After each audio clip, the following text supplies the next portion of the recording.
Okay, then we will kick off this last segment about the, associated with the legal issues.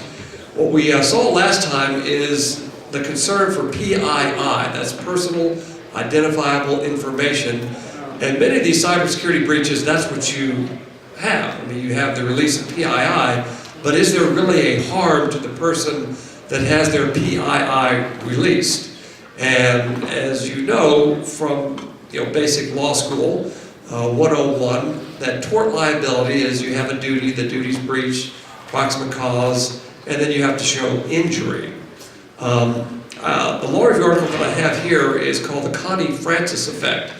My concern, and what I was looking at is, first of all, the premise is that 85% of our critical infrastructure is in the hands of private industry.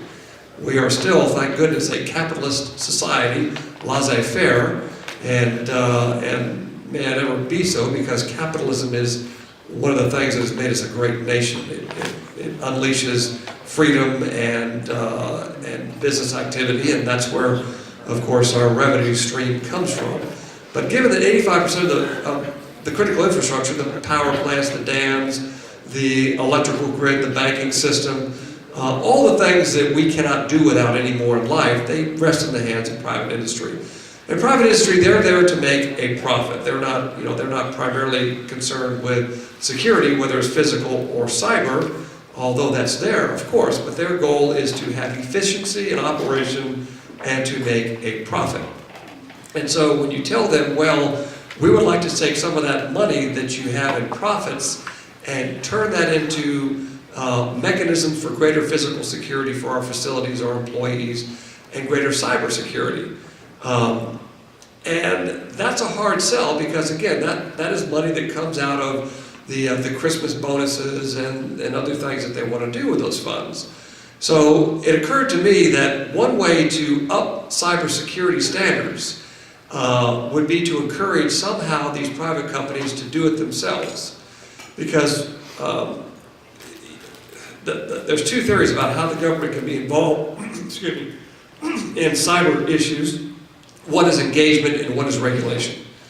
And so can the government provide cybersecurity to the private industry? Well, as you know, if they had a mandate that they would say, we want to have X level of cybersecurity, first of all, the government would have to hire somebody or have someone to develop those cybersecurity standards. And then they'd have to have a committee to think about what the standards would be. And by the time they develop the standards to send out by mandates to various companies, it's OBE. iPhone 55 is out by now. So even if they wanted to do it, they can't do it. The government is simply a bureaucracy that cannot do it, in my opinion. Look at the post office. Look at all the programs that are run so wonderfully by the federal government. The cyber, the things that we have now are not just a nice to have, they're a necessity. They were created by the civilian community, or Al Gore, I'm not sure who created it. But the inconvenient truth is the inconvenient truth about global warming, but that's another story.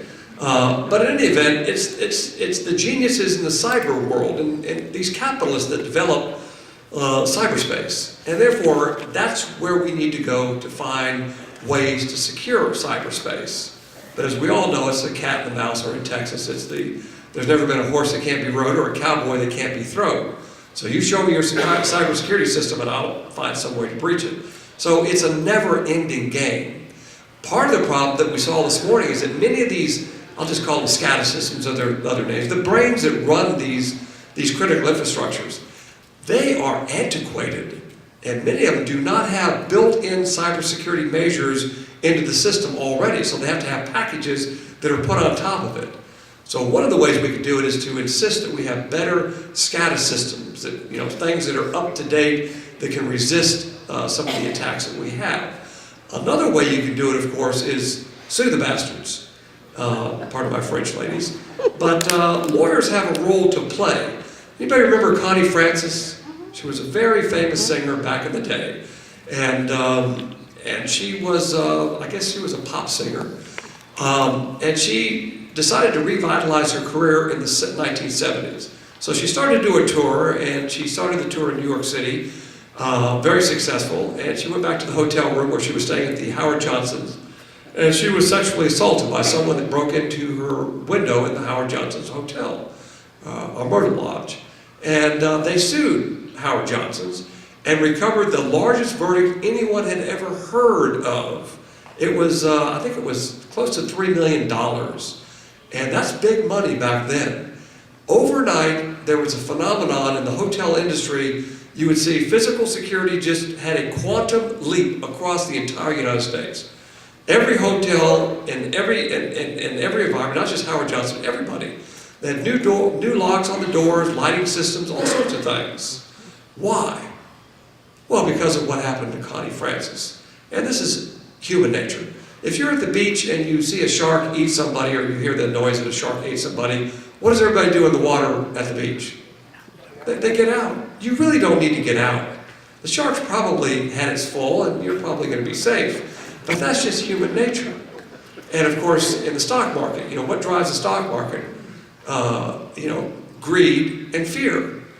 And so actually the best time to buy is when it crashes, and the best time to sell is when it's high. But many people, of course, greed, they just keep buying. And when there's fear, everybody sell.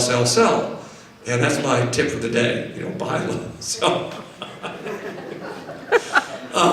But that's what happened in the hotel industry. That's what motivated them. So capitalism does not work, or it works better, rather, if you have capitalists with virtue at the helm. A capitalist with virtue, they don't need a union. They will take better care of their employees than any union ever could. A capitalist without virtue, then you need to have checks and balances. You might have a need for unions and regulations because they're concerned about only the money. And capitalism, of course, will not work unless you have virtue that propels it. And when there's not enough capitalists with virtue, the system will collapse. And then people will turn to socialism as the answer. Socialism is inherently evil. Capitalism, however, will work if you have virtue in the capitalists. Where does that come from? Well, you can't teach that. You can't regulate it. It comes from the nuclear family. It comes from people that are genuine about their concern for human beings and understand their place and role on the planet. But you do have people like Bernie Madoff and other crooks. They just care about the money. I want 2 more blonde secretaries and another 5 yachts or whatever it is.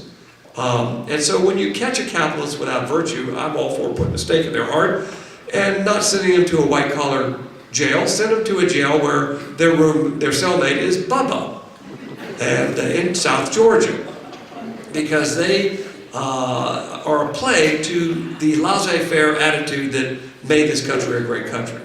So what caused these capitalists in the hotel industry to get busy and to do what they should have done in the first place? They should have had better locks already. They should have had better security systems already. Why didn't they?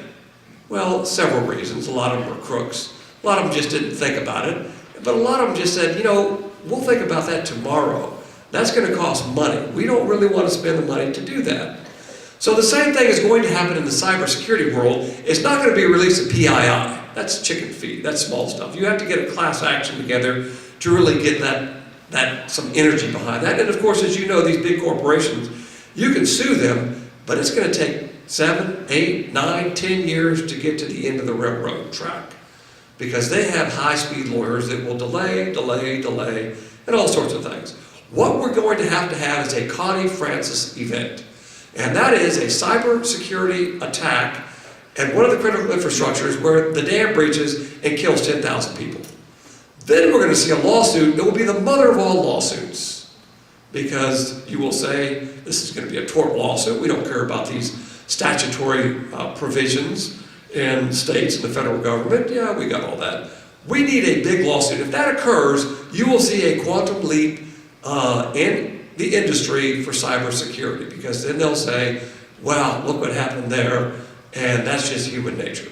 So that's kind of the thrust of my article. I use my military language. I like that better. It communicates. Although I've got more degrees than Jimmy Carter's got liver pills, and I can do run-on prepositional phrases, and that's all in this book. But I like to communicate. When you say to your troops in the field, men, why don't we ambulate up that precipice? What? Get your blank up the hill. Oh, we got that. So I like simple language. And so I'm going to turn it over to my colleagues here that will explain their view of these concepts. And if you'd like to get a free copy of my views, they're in the back there. And with that, I'm going to shut up from now on and turn it over to my two esteemed colleagues here. Well, I'll start off by with one Texas thing. I don't want to be all hat and no cattle. You're supposed to laugh. Isn't that a Texas thing? All hat, no cattle? I'm from Alabama. Oh.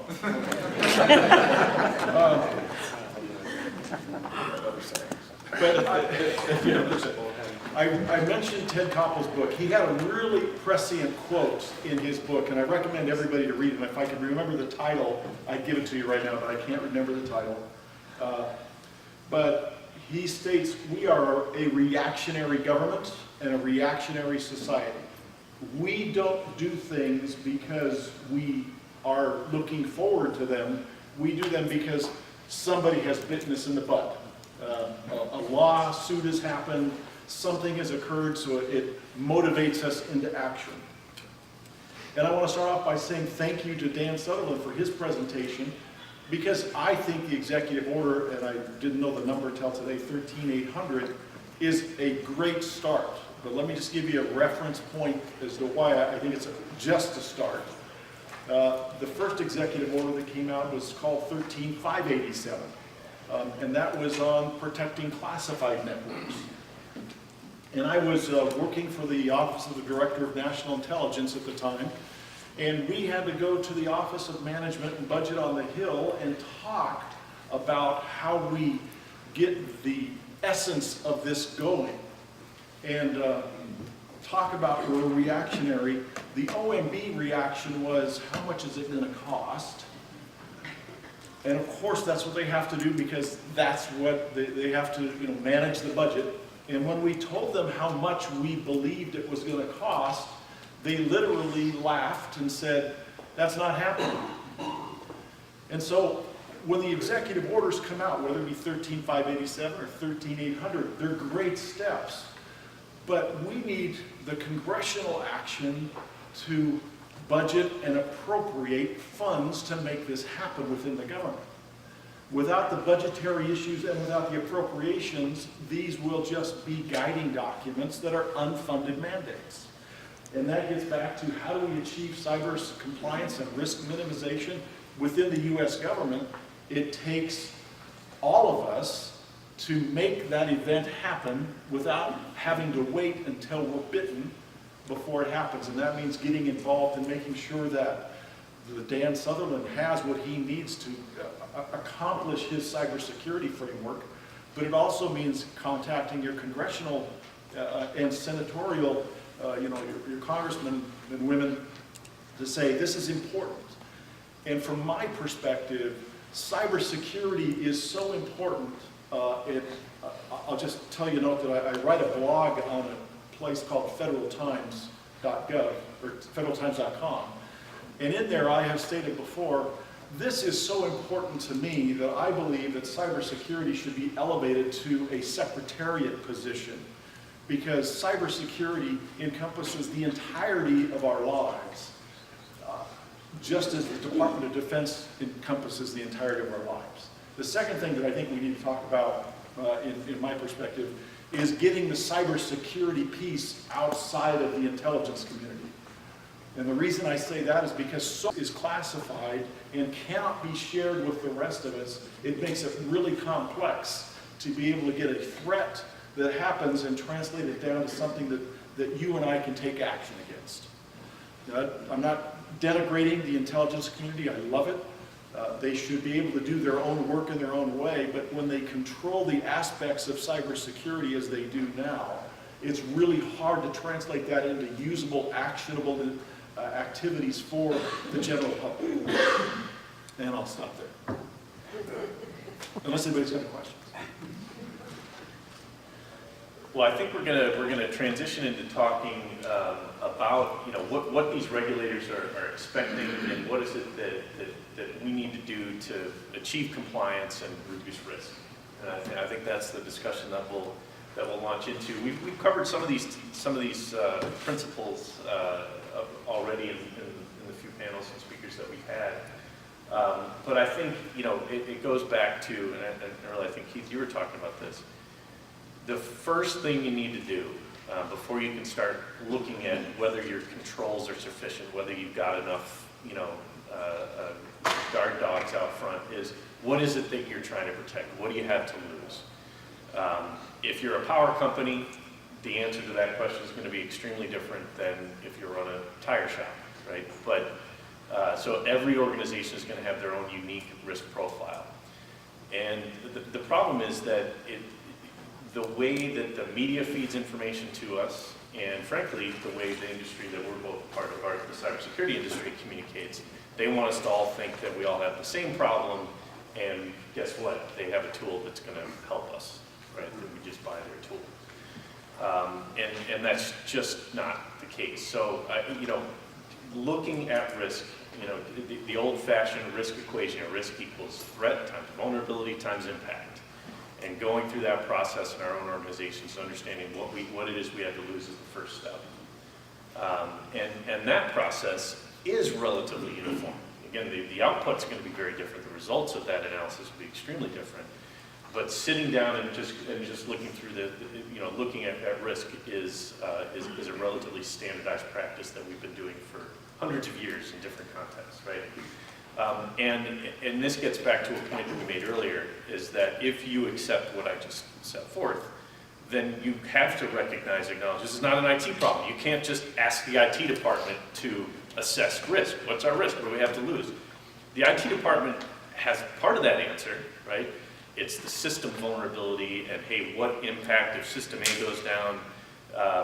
I know because I set this thing up that actually system E is also going to go down because there's a dependency that isn't so obvious. So IT has part of that answer, but who else do you need to involve in that discussion?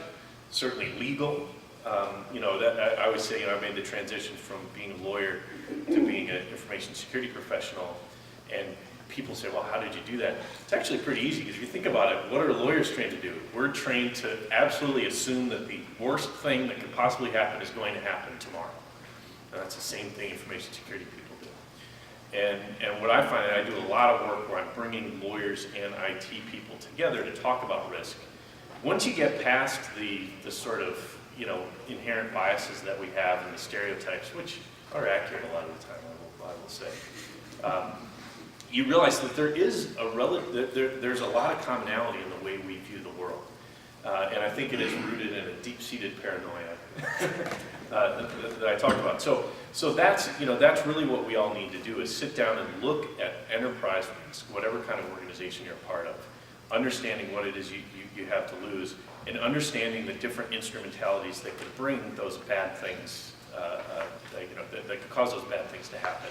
And then and only then do you start looking at the fancy tools that our industry has to offer, right? Because you're going to come up with a different set of results. I don't know. Yeah, and I concur 100%. There are so many times when I talk to individuals and corporations and government entities, and the first thing I ask is, what are your crown jewels? Who has access to them? And what do they do with that access after it's granted to them? If you can answer those three questions, you're probably 90% of the way there, and it has nothing to do with the IT systems. Yep. Because most people can't identify on 100% accuracy, my crown jewels are located in this location, because I guarantee you that we'll come through with a pen test or a penetration test, and we'll be able to identify not only is it here, but it's over here and it's over there, and oh, by the way, it's on the cloud, so it's over there as well. And until you understand the entirety of what it is you're trying to protect, you're going to fail at protecting it. I'll just give you a quick example.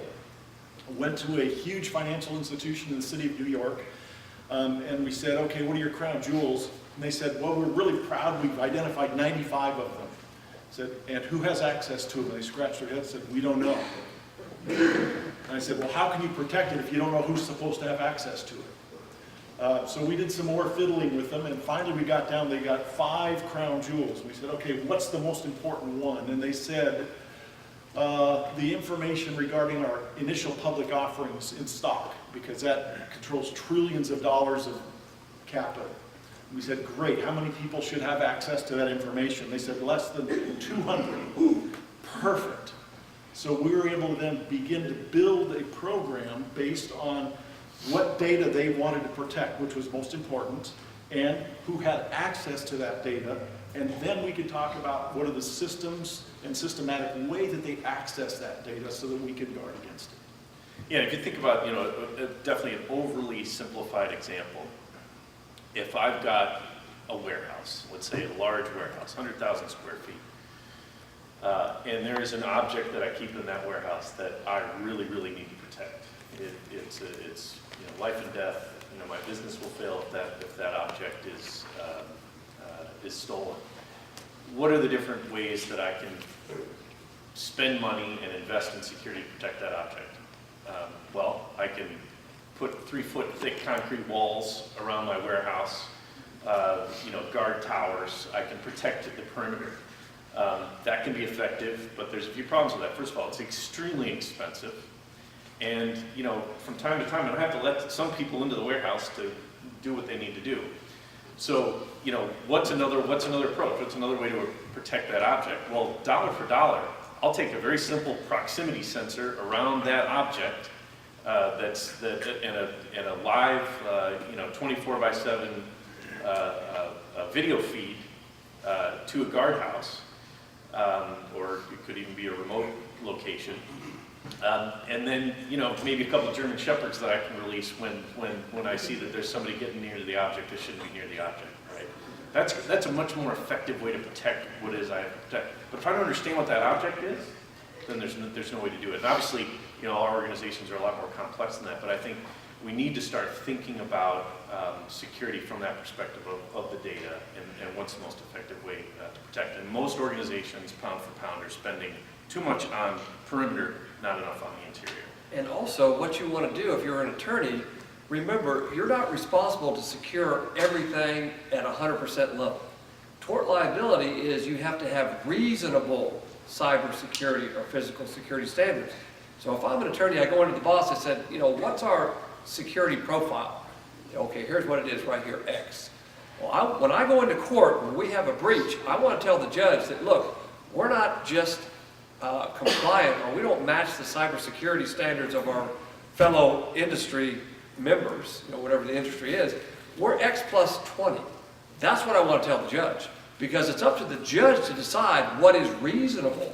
What you think is reasonable is nice, and most people say, well, industry standard, we've got that, that's going to be good enough. Not necessarily. The judge might say, I don't care, the industry standard here is bad. That's what happened with Connie Francis. They went in and said, hey, we're just doing industry standard. Really? That's not going to hunt. That dog won't hunt. You should have had better than industry standard. That's what we want to tell the boss. So you don't have to protect everything. All you got to do is reasonable. So when I go into court, if I'm the attorney, I want to say, our company is industry standard plus 20%. Give me something. I need some more resources. I can make that argument to the judge. Judge, we just didn't do industry standard. Look, we're above that. Isn't that reasonable enough? Yeah, absolutely. Yeah, the word we use a lot is defensible. You've got to have a defensible program. That doesn't necessarily mean compliant. Well, it should by default be compliant, but it's compliance plus. You've got to do more than what is set out. Now, I don't know how many people, we've talked about NIST quite a bit today. How many of you are familiar with NIST and have referred to NIST guidelines and guidance?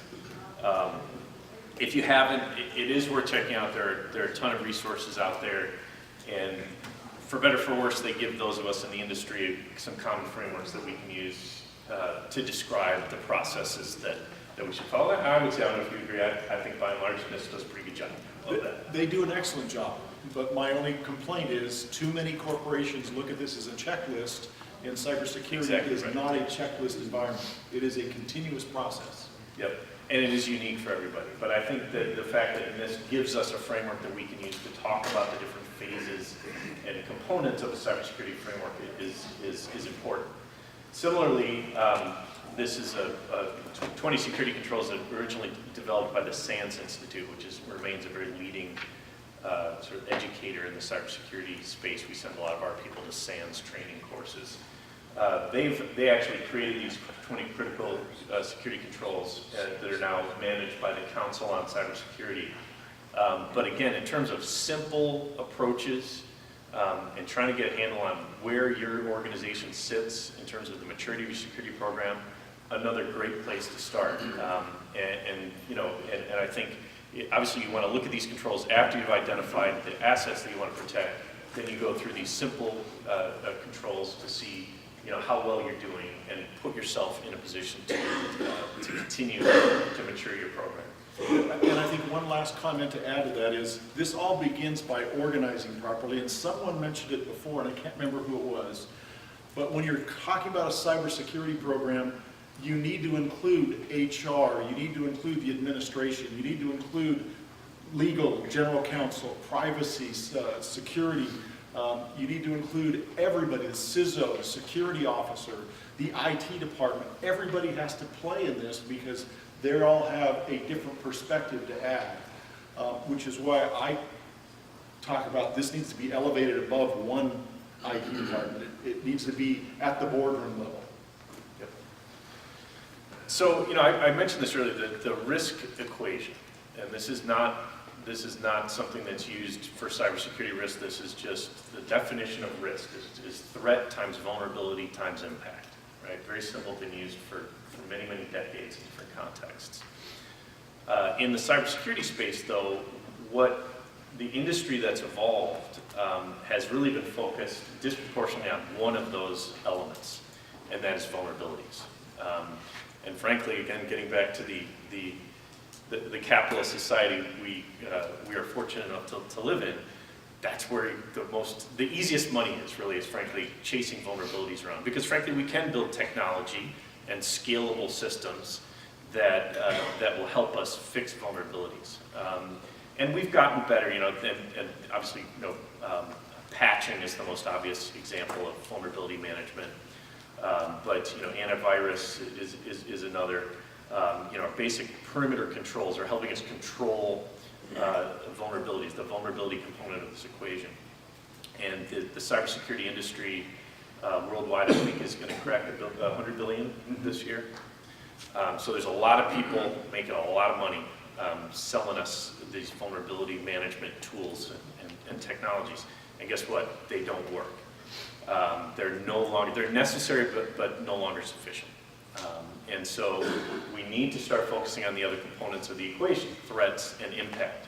Now, you know, with the exception of Colonel Cote, there's not a lot of us here who can do much about the threats. You know, I don't know, I sometimes wish I commanded a drone squadron I could send somewhere, hover over the Black Sea. I think it'd probably be a pretty effective place to put that fleet. But there's not a heck of a lot we can do to control and reduce the threats. Except in one area that we've talked about quite a bit today, insiders, right? So definitely most organizations are under-focused on controlling the insider threat. We've already talked about that a lot. There we haven't talked too much about yet today is impact, the impact component. So assuming that a bad guy does get in and compromises your system, what kind of damage can they do? And what can I do to not stop the bad guy from getting in, but what can I do to reduce the impact that individual can have once they're inside my organization? And that comes down to detection and response.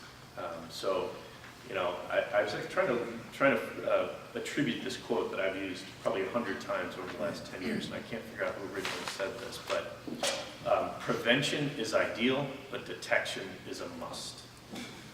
Again, that's one of the rules that I live by, is that it would be nice to be able to prevent the bad guys, but they're going to get around you. The sophisticated guys are going to be able to get around you. So you've got to be able to detect and respond effectively. And that is where a lot of us in the security industry, and so that's because of IoT, because of mobile devices, the expanding threat surface that we're creating as a society, it is frankly putting the focus where it should have been all along, which is on this detection and response area. Let me just bring this into some clarity, because it makes a lot of sense to understand what it really means in the field. In a non-financial world, and I'm talking about not banks, but in the commercial credit like Target or Neiman Marcus, the average amount of time between an event occurring where somebody has penetrated, and that company discovering that they've been penetrated is almost a year. Wow. In the banking industry, it's about 180 days. So if you think about that in these terms, that means that even the most regulated institutions, the banks, will have somebody inside their networks playing around doing whatever they want, and they won't know about it for 6 months. And the majority of people that find out about it, find out because somebody on the outside comes to them. So in the case of Neiman Marcus, it was customers saying, my identity's been stolen, and they go to law enforcement, and law enforcement says, yep, your credit card was stolen, and they go to Neiman Marcus and say, you've had a breach. And then Neiman Marcus says, oh, okay, well, when did it occur? Oh, it occurred a year ago. That's how long it takes, and that's kind of the kind of impact. So what we're talking about is being able to lessen that impact from the time it occurs and until the time it's discovered that it occurred.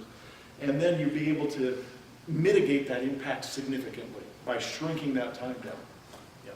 Yeah, and then of course, you know, relevant to our event today, understanding that IT is not in a position, first of all, to anticipate impact of a cyber event broadly to the organization. And so you need to bring other stakeholders in, and again, I may be biased on this, but legal in particular. Legal can really take a role, and actually must take a role, in helping you understand the potential impact and mitigating it. So, you know, having been through many dozens of incidents, and many of which did involve communications with regulators, you know, there's a relatively common set of questions that the regulators or law enforcement ask when they come in, when they're notified that your organization's had an incident. How did it happen? How did the bad guys get in? When did you know? All right, that is a very difficult question to answer, especially if, you know, let's say the IT department gets a help desk ticket opened by a user who says their machine is acting funny. Okay, let's say that happens on a Monday. If a regulator asks, when did you know about this incident? Do you say Monday when that help desk ticket was open? Well, the only person who knew about the incident at that point was the help desk, you know, frontline help desk person who picked up that ticket. Is that really reasonable to say, yeah, well, we knew about it on Monday, but actually we didn't take any action on it until Friday because we messed around and didn't realize how serious it was for a number of days, which is exactly what happens in many cases. So, you know, going through some of these, and we're going to talk about tabletop exercises briefly, but drilling on this so that everybody has a common understanding of, you know, how do we look at questions like this? How did you respond? What did you do? Well, we had the user bring that computer in and we re-imaged it, right? Obviously, that can end up looking pretty foolish if this is something that led to the exposure of, you know, millions of credit card data elements or social security numbers. But frankly, that's the honest answer a lot of times. What was exposed? You know, again, we saw with Target, the Target breach, which we're still talking about however many years later, because it's just such a great example of, hopefully there's somebody from Target here. All right, good. It's just such a great example of what not to do when you've had an incident. And one of those things is reassuring the public and the regulators, hey, you know, yeah, we had an incident, but I can't even remember what it was. We don't believe credit card numbers were exposed. Then 3 days later, well, actually, yeah, they were, but it was only 10 million, right? And then they had to come back and say, actually, it was 40 million, but there were no, you know, security codes revealed. And then they'd come back, actually, the security codes were revealed. Point after point, and if they just said initially, we've had an incident, we're investigating, we'll come back to you when we know what happened. Now, are some people going to be upset by that? You better believe it. But not as upset as if you're reassuring and then having to come back again and again and revise your statements. Were you on notice of the risk? This is what we were talking about earlier. And what measures were in place to prevent the breach? Were you doing that sort of compliance plus level? And how will you mitigate the damage to affected parties? these are the questions that get asked over and over again. And again, I would encourage, those of you who are in legal functions in your organizations or you're serving as an advisor, go back and run through a hypothetical incident and talk about how you're going to answer these questions. Because I can tell you, even for prepared organizations, this is very easy. And I've got a quick example for, we talked about it briefly before, the Office of Personnel Management account, the hack, or whatever you want to call it. I'm a victim of that. In fact, I was probably a victim 3 times, because I keep getting notices under a different, well, anyway. They were inside for over a year, rooting around, and OPM could not answer those questions. They said, well, what did you do about it? Well, we kind of looked and watched and said, well, they haven't broken any laws yet, we don't know who they are. There was a lot of confusion there. Now, the real point is, for those that were affected by it, have we actually been affected by it? Don't know, but I just know that everything about me is now in somebody else's hands. And what's the vulnerability to that? It's unknown at this point, and will be unknown for quite some time. So some of those questions cannot be answered yet. So, bringing legal and IT together to control impact is, I think, a path that not enough companies go down. And part of that is reluctance on the part of legal to get into technical. I mean, I will admit, I went to law school so that I never had to do math again. And there's a lot of lawyers who, I don't want to say intimidated by technology, but frankly, aren't real enthusiastic about learning about it. And unfortunately, we're at a point where we do have an obligation, lawyers do have an obligation to understand the basics. But the other thing is you'll find if you get into it, it's actually it's not that difficult to learn those basics and being able to have an informed discussion with your IT department. And when I go and speak, I speak a lot at conferences like this where I'm almost the technical person at a conference like this. I also speak a lot at IT conferences where I'm the legal guy. And what continues to surprise me is how hungry the IT crowd is to understand these issues, the legal issues. And, because they hear about, these new regulations and, they sort of, believe me, they're worried. They're not 100% sure what a deposition is, but they know that they don't want to be deposed, right? So, they really want to know. They ask so many questions. They're hungry to know about this stuff. So, bringing these two together really leads to some great results. So, just listing some of the key things. I won't go through. I know we're literally between everyone and lunch right now, but I believe these slides will be made available. So these are the kinds of things you can really benefit from by bringing these groups together. More guidance from Homeland Security. There are a lot of resources out there to start these conversations, even if a lot of them don't end up applying perfectly to your organization. There's some resources out there, and then tabletop exercises. And again, this is a simulated incident drill, is what we're talking about here. And having participated in many of these over the years, I can say that I've participated in a lot that were valuable and a lot that were a complete and utter waste of time. So as much as I'm a proponent of doing tabletop exercises, if you're just trying to check the box and saying we've done our annual tabletop, it will likely fail. And I don't know, Keith, if you have any experiences with tabletop exercises you want to share. I'll just start off by saying the Department of Homeland Security is a great resource to go to get foundational information, to get you started in your cybersecurity programs. They give great notifications. It's a great organization. I have a feeling there's a but coming. No, there's no but. Until you, as a company, though, getting back to what Jason said, until you actually start implementing some of those things in your day-to-day life, and the tabletop exercise is the way to do it. Until you actually, and just get down to, we had a tabletop exercise with a company, and as we were in the middle of the tabletop, their IT department came in and said, we've been breached. And they went, oh, well, good. You're all here. But it's funny because one of the people that was part of the group was the PR end of things. Because they said, okay, and as soon as they walked in, the CEO turned to the head of PR and says, okay, what are we going to tell the public? What are we going to notify our clients about? And that was exactly what the tabletop was going through, because all of those things come into play, and you really have to figure out as a company or as an organization, what do I do when these things happen? And that's the tabletop exercise, is the way you get through all that. And you learn, because it will happen, and that's the way that you understand and exercise and flex those muscles. But the keys to a successful tabletop, you've got to have senior level participation. You've got to have people in the room that would be the people actually making these decisions when there's a live incident. You need to have PR and communications people there. HR needs to be there. What if there's an insider involved in the incident? Certainly legal. Some of the key business stakeholders. I love to see COOs participate in these things.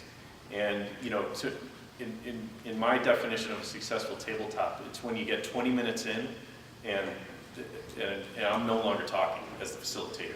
People are arguing, they're throwing things at each other. That is a good tabletop. And so creating situations, creating scenarios that are realistic, that people can relate to, that they can imagine happening in their own organization. So you don't want, aliens attack kind of scenarios that are far-fetched. Just basic stuff. A backup tape fell off a truck, things that happen in the real world. And then putting people in positions where they have to make decisions under stress. That's the hardest thing in a tabletop, is to create stress in what it is by definition an artificial environment. But that's really what you need to do to expose the weaknesses, and that's what a tabletop is about, is expose the gaps in process, but also to get people comfortable making decisions as a group, understanding viewpoints of the different stakeholders. All those moments like, wow, I didn't think about that. That if I give the FBI all these IP addresses because they asked for them, that might lead to the FBI coming back with a whole bunch of other requests and maybe even a subpoena. So I need to think about that and not just hand things over. So those are the keys to success, in my opinion. And I know we're over time. Anything else you guys want to? Who's hungry? Yeah. All right, thanks everybody. Thank you. Thank you, gentlemen.